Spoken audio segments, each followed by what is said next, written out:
ಏನು ಈ ದಿವಸ ನಮ್ಮ ಆನಂದ್ ರೆಡ್ಡಿಯವರ ಮೊಮ್ಮಗಳ ಒಂದು ಮುನೇಶ್ವರ ದೇವರ ಕಾರ್ಯಕ್ರಮದಲ್ಲಿ ಎಲ್ಲ ಗಣ್ಯರು ಆಗಮಿಸಿ ಆ ಮಗುವಿಗೆ ಶುಭಾಶಯಗಳನ್ನು ಸೂಚಿಸಿದ್ದಾರೆ. ಈ ಒಂದು ಕಾರ್ಯಕ್ರಮಕ್ಕೆ ಕೇಂದ್ರ ಸಚಿವರಾದಂಥ ಕುಮಾರಣ್ಣವರು ಆಗಮಿಸಬೇಕಾಗಿತ್ತು.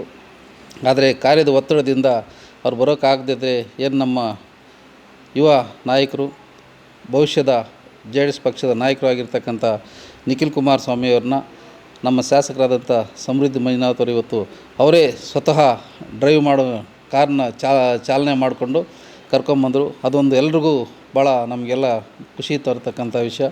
ಇವತ್ತು ಆನಂದ್ ರೆಡ್ಡಿಯವರಿಂದ ನಮ್ಮ ಪಕ್ಷಕ್ಕೂ ಸಹ ಹೆಚ್ಚಿನ ಒಂದು ಬಲ ಬಂದಿದೆ. ಇವತ್ತು ಅವ್ರ ಮನೆಯ ಕಾರ್ಯಕ್ರಮದಲ್ಲಿ ಇವತ್ತೆಲ್ಲರೂ ಭಾಗವಹಿಸಿದ್ರಿ. ನಮ್ಮೆಲ್ರಿಗೂ ಆತಂಕ ಇತ್ತು, ಎಲ್ಲೋ ಒಂದು ಕಡೆ ಮಳೆ ಬಂದು ಕಾರ್ಯಕ್ರಮಕ್ಕೆ ಅಡಚಣೆ ಆಗುತ್ತೆ ಅಂತ. ನಿಜವಾಗ್ಲೂ ಇವತ್ತು ಮಳೆ ರಾಯ ಕೂಡ ನಮಗೆ ಆಶೀರ್ವಾದ ಮಾಡಿ ಕಾರ್ಯಕ್ರಮ ಯಶಸ್ವಿಯಾಗೋದಕ್ಕೆ ಸಹಕರಿಸಿದ್ದಾನೆ. ನಮ್ಮ ಶ್ರೀನಿವಾಸ ರೆಡ್ಡಿ ಮತ್ತು ಮುರಳಿಯವರು ಎಲ್ಲನೂ 2-3 ದಿವಸದಿಂದ ಇಲ್ಲೇ ಇದ್ದುಬಿಟ್ಟಿದ್ರು ಈ ಕಾರ್ಯಕ್ರಮನ ಯಶಸ್ವಿಗೊಳ್ಬೇಕಂತ. ನಾವು ಆವಾಗ ಹೋಗಿ ಬಂದು ಹೋಗ್ತಾ ಇದ್ದರೆ ಅವ್ರು ಮಾತ್ರ ಇಲ್ಲೇ ಇದ್ದು ಈ ಕಾರ್ಯಕ್ರಮ ಅತಿ ಯಶಸ್ವಿಯಾಗಿ ನಡೆಸಬೇಕು ಅಂತ ಇದ್ದು ಅವರು ಸಹಕಾರ ನೀಡಿದ್ದಾರೆ.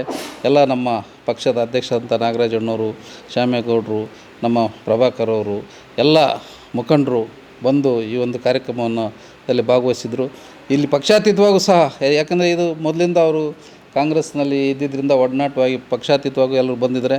ಅದಕ್ಕೆ ನಾವ್ಯಾರು ತಪ್ಪು ಭಾವಿಸ್ತಕ್ಕಂಥ ಇದಿಲ್ಲ. ಮನೆ ಕಾರ್ಯಕ್ರಮಕ್ಕೂ ರಾಜಕೀಯ ಕಾರ್ಯಕ್ರಮಕ್ಕೂ ನೀವೇ ನೋಡಿದ್ದೀರಿ.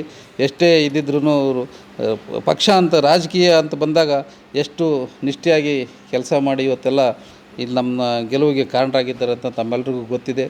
ಇವತ್ತು ಆನಂದ್ ರೆಡ್ಡಿಯವರಿಗೆ ರಾಜಕೀಯವಾಗಿ ಸಹ ಉನ್ನತ ಸ್ಥಾನ ಸಿಗಲಿ ಅಂತೇಳ್ಬಿಟ್ಟು ನಾವು ಇದು ಮಾಡ್ತಾ, ಈ ಮಳೆ ರಾಯನಿಗೂ ಸಹ ಈ ಒಂದು ಇದರಲ್ಲಿ ನಾವು ನಮಿಸ್ತಾ, ನಮಗೆ ಸಹಕಾರ ನೀಡಿ ಕಾರ್ಯಕ್ರಮ ಯಶಸ್ವಿಯಾಗೋದಕ್ಕೆ ಸಹಕಾರ ಮಾಡಿದ ಮಳೆ ರಾಯನಿಗೂ ಸಹ ನಮಿಸ್ತಾ, ಮತ್ತು ಏನು ಅವರು ಮೊಮ್ಮಗಳಿದ್ದಾಳೆ ಅವ್ರಿಗೆಲ್ಲರೂ ಆಶೀರ್ವಾದ ಸಿಕ್ಕಿ ಈ ಕುಟುಂಬ ಇನ್ನೂ ಉನ್ನತ ಮಟ್ಟಕ್ಕೆ ಏರೋದಕ್ಕೆ ದೇವರು ಆಶೀರ್ವಾದ ಮಾಡಲಿ ಅಂತ ದೇವರಲ್ಲಿ ಪ್ರಾರ್ಥಿಸ್ತಾ ಇದ್ದೀನಿ.